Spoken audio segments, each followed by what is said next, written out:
Hello, আসসালামু আলাইকুম ভাই। কেমন আছেন আপনারা সবাই?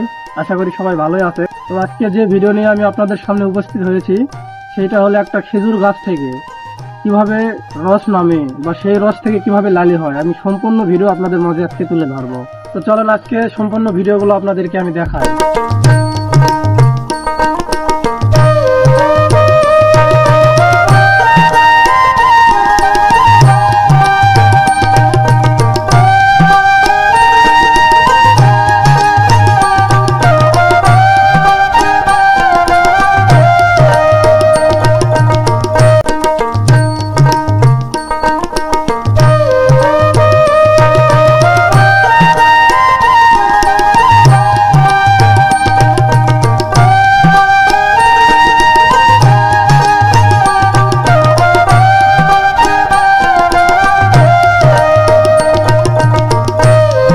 ভিডিও যদি আপনাদেরকে ভালো লাগে তাহলে প্লিজ সবাই শেয়ার দিবেন।